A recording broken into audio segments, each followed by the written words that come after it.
ಪ್ರತಿಭಟನೆ ಆಗ್ತಾ ಇದೆ. ಕಾಂಗ್ರೆಸ್ ಆರೋಪಿಸ್ತಿದೆ ಇದು ರಾಜಕೀಯವಾಗಿ ಪ್ರೇರಿತವಾಗಿ ಈ ರೀತಿ ಮಾಡ್ತಾ ಇದ್ದಾರೆ ಅನ್ನೋ ಆರೋಪವನ್ನು ದಿನೇಶ್ ಗುಂಡೂರಾವ್ ಮಾಡಿದ್ದಾರೆ.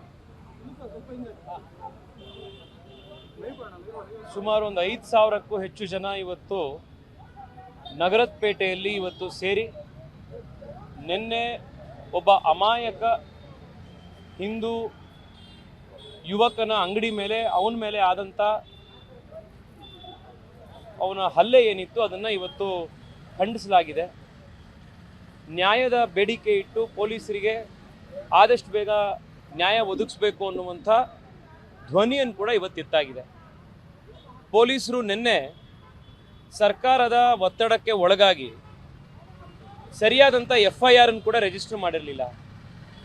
ನಿನ್ನೆ ಸಂಜೆ ಮುಖೇಶ್ ಮತ್ತೆ ಸ್ಟೇಷನ್ಗೆ ಹೋಗಿ ಫರ್ದರ್ ಸ್ಟೇಟ್ಮೆಂಟ್ ಕೊಟ್ಟ ನಂತರನೇ FIRನ ಗಟ್ಟಿ ಮಾಡಿರುವಂಥದ್ದು, FIRನಲ್ಲಿ ಸತ್ಯಾಂಶಗಳನ್ನು ತಿಳಿಸಿರುವಂಥದ್ದು.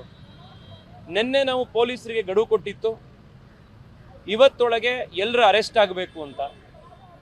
6 ಜನರಲ್ಲಿ 5 ಜನನೇ ಈಗ ಪೊಲೀಸ್ನವ್ರು ಅರೆಸ್ಟ್ ಮಾಡಿದ್ದಾರೆ, ಇನ್ನೊಬ್ಬನ ನಾವು ಅರೆಸ್ಟ್ ಮಾಡ್ತೀವಿ ಇವತ್ತು ಸಂಜೆ ಒಳಗಡೆ ಅನ್ನುವಂಥ ಭರವಸೆಯನ್ನು ಕೊಟ್ಟಿದ್ದಾರೆ.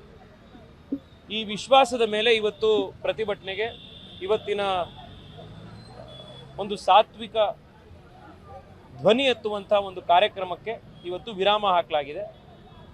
ಮತ್ತೆ ಎಂದೂ ಕೂಡ ಬೆಂಗಳೂರಿನಲ್ಲಿ ಈ ರೀತಿಯ ಘಟನೆಗಳು ಮರುಕಳಿಸಬಾರದು ಅನ್ನುವಂಥದ್ದು ಸರ್ಕಾರಕ್ಕೆ ನಮ್ಮ ಆಗ್ರಹ.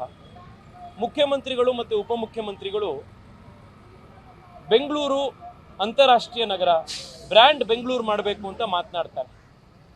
ಒಂದು ನಗರ ಬ್ರ್ಯಾಂಡ್ ಬೆಂಗಳೂರು ಆಗಬೇಕು ಅಂತಂದ್ರೆ ಆರ್ಥಿಕ ರಾಜಧಾನಿಯಾಗಿ, IT ರಾಜಧಾನಿಯಾಗಿ ಇಡೀ ವಿಶ್ವದ ಟ್ಯಾಲೆಂಟನ್ನು ಅಟ್ರಾಕ್ಟ್ ಮಾಡಬೇಕು ಅನ್ನೋದಾದರೆ ಆ ನಗರದಲ್ಲಿ ಕಾನೂನು ಸುವ್ಯವಸ್ಥೆ ಸರಿಯಾಗಿರಬೇಕು. ಸಾಮಾನ್ಯ ನಾಗರಿಕರಿಗೆ ಅನ್ಯಾಯ ಆಯಿತು ಅಂತಂದರೆ ನಾನು ಪೊಲೀಸರಿಗೆ ಹೋದರೆ ನ್ಯಾಯ ಸಿಗುತ್ತೆ, ಸರ್ಕಾರ ನನ್ನ ಪರವಾಗಿ ನಿಂತ್ಕೊಳ್ತಾರೆ ಅನ್ನುವಂಥ ಒಂದು ನಂಬಿಕೆ ಬರಬೇಕು. ಆದರೆ ಅನ್ಯಾಯ ಯಾರಿಗಾಗತ್ತೆ ಆ ವ್ಯಕ್ತಿ ವಿರುದ್ಧನೇ ಇವತ್ತು ವ್ಯವಸ್ಥೆ ಕೆಲಸ ಮಾಡಿದ್ರೆ ಜನಕ್ಕೆ ವ್ಯವಸ್ಥೆ ಮೇಲೆ, ಪೊಲೀಸರ ಮೇಲೆ, ಸರ್ಕಾರದ ಮೇಲೆ ನಂಬಿಕೆ ಹುಟ್ಟೋದು ಹೇಗೆ? ಇವತ್ತು ಬೆಂಗಳೂರು ಇಡೀ ದಕ್ಷಿಣ ಭಾರತದ ಆರ್ಥಿಕ ರಾಜಧಾನಿ. ಲಕ್ಷಾಂತರ ಜನ ಇವತ್ತು ಬೇರೆ ಬೇರೆ ಕಡೆಯಿಂದ ಬೆಂಗಳೂರಿಗೆ ಬಂದು ಉದ್ಯೋಗಗಳನ್ನ ಅರಸಿ ಬೆಂಗಳೂರಿಗೆ ಇಲ್ಲಿ ಕೆಲಸ ಮಾಡಬೇಕು ಅಂತ ಬರ್ತಾರೆ, ವ್ಯಾಪಾರ ಮಾಡಬೇಕು ಅಂತ ಬರ್ತಾರೆ. ಮುಖೇಶ್ನ ನಿನ್ನೆಯ ಕತೆ ಇದು ಕೇವಲ ಯಾವುದೋ ಒಂದು ಇನ್ಸಿಡೆಂಟ್ ಅಲ್ಲ. ಇದು ಯಾರಿಗೆ ಬೇಕಿದ್ರೂ ಆಗ್ಬೋದಿತ್ತು.